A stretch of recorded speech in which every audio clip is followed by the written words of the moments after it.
মিষ্টি খেতে ইচ্ছে করছে? তবে শাহী টুকরা করে খেতে পারো আমার মতন। পুরনো দিল্লির জামা মসজিদের ফেমাস একটা ডিশ শাহী টুকরা।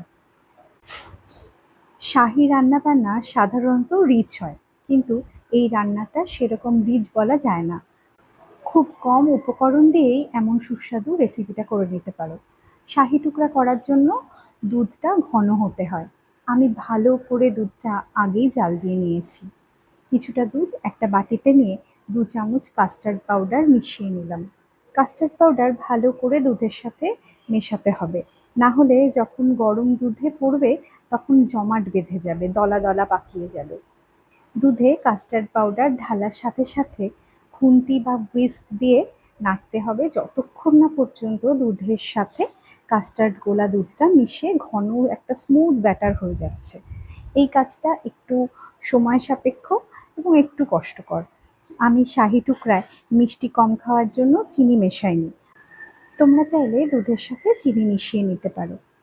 চিনিটা যে যার টেস্ট অনুযায়ী, কেউ কড়া চিনি পছন্দ করে, কেউ আবার নয়।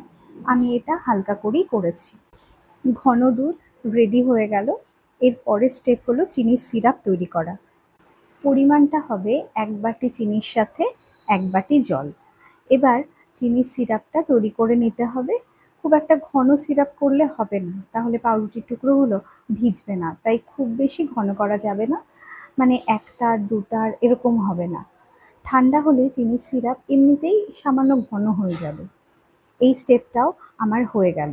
থার্ড স্টেপ, তাওয়াতে ঘি ব্রাশ করে ত্রিকোণ করা পাউরুটির টুকরোগুলো আমি ভেজে নিচ্ছি।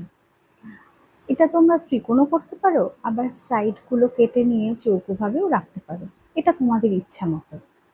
যেহেতু ঘি দিয়েছি, গ্যাসের ফ্লেমটা লো রাখবো, না হলে পুরো পুড়ে যাবে। স্লো কুক করতে হবে। এক পিঠ হয়ে গেলে উল্টে অপর পিঠ সেই একই প্রসেসে ভাজতে হবে এবং ঘি তাতে ব্রাশ করে দিতে হবে। এবার এরকমই 2-3 বার আমি উল্টে পাল্টে ঘি ব্রাশ করে পাউরুটিগুলো ভেজে নিয়েছি। শাহী টুকরা করার এই 3টে প্রসেস। 3টে গ্যাস বার্নার থাকলে একসাথে এই 3টে স্টেপ করে নেওয়া যায়। একটা বার্নারে দুধ ঘন হওয়া পর্যন্ত জালে বসানো, সেকেন্ড বার্নারে চিনি সিরাপ তৈরি করতে দেওয়া, আর থার্ড বার্নারে পাউরুটির টুকরোগুলো ভাজা। যদি 3টে কাজ একসাথে সামলাতে পারো তবে ঠিক আছে, না হলে কিন্তু সমস্যায় পড়তে হবে। আমি পাউরুটির টুকরোগুলোকে ঘিয়ে ভেজেছি। তোমরা চাইলে বাটার কিংবা সানফ্লাওয়ার অয়েল মানে সাদা তেলেও ভাজতে পারো। ভাজা কমপ্লিট হলে চিনির সিরাপে পাউরুটি এপিঠ ওপিঠ ভালো করে ডুবিয়ে একটা পাত্রে পরপর সাজিয়েছি। আমি এখানে 2টো লেয়ার করেছি। চিনির শিরা বেশ ভালো করে মাখিয়ে নিয়ে একটা পাউরুটি তোমার বাটিতে সাজিয়ে নিয়েছি। তারপর কাস্টার্ড দেওয়া ঘন দুধটা পাউরুটির উপরে দিয়ে দিয়েছি। মানে পাউরুটির টুকরোগুলোকে ডোবা পর্যন্ত আমি দুধটা তার উপর দিয়েছি। এরপরে ওপর থেকে টুকরো করা কাজু বাদাম ছড়িয়ে দিলাম। কমপ্লিট হয়ে গেল আমার ফার্স্ট লেয়ার। এরপর আবার একই প্রসেস রিপিট করব। পাউরুটির টুকরোগুলো চিনির সিরাপে ডুবিয়ে বাটিতে সাজাবো এক করে। তারপর দিয়ে দেব ঘন দুধ, যেন পুরো পাউরুটিটা ডুবে যায়। আবার শেষে ছড়িয়ে দেব কাজু বাদামের টুকরো। এবার সেট হওয়ার জন্য ফ্রিজে 20 থেকে 30 মিনিট রেখে দেব। ব্যাস তৈরি হয়ে গেল শাহী টুকরা। দেখলে তো কত সহজেই হয়ে গেল এই টেস্টি ডেজার্টটা।